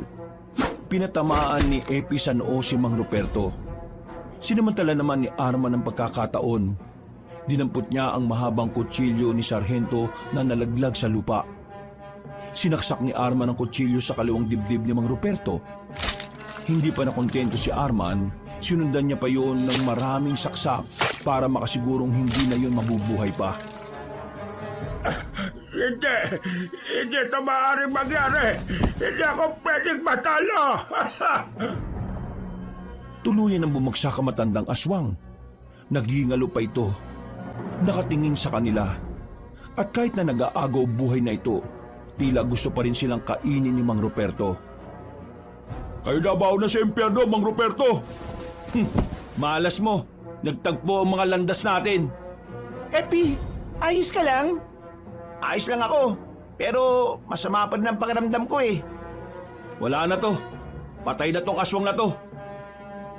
Nang tingnan ni Arman ang mukha ni Mang Ruperto, nagtataka siya kung bakit yun nakangiti ng malagutan na ng hininga. Biglang kinabahan si Arman. Narinig na lamang nila ang mga kaluskos sa mga aswang sa paligid. Nanlumo sila nang makitang napakaraming aswang ang nakapalibot sa bakuran na kinalalagyan nila. Mga pre, tapos na tayo dito. Pampira, ang dami pa pala nila. Sobrang malas naman natin, oh. Men, palag-palag na to! Noong mga sandaling yun, batid na nilang katapusan na ng buhay nila. Wala na silang matatakbuhan. Bukod pa roon, higit na mas marami sa kanila ang mga aswang. Naghahabaan pa ang mga kuko ng mga yon, sapat na para gawing panapos sa kanilang buhay. Nang akmang aatake na ang mga aswang, napayuko na lamang sila nang muling makarinig ng magkakasunod na putok ng baril. Dumating ang grupo ni Commander Ligaya. Nalagas sila ng walang kahirap-hirap.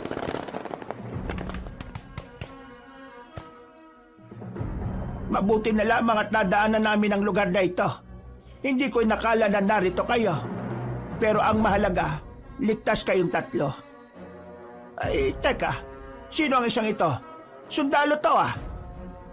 Handa po akong tumulong para mapalaya agad si Commander Tebes.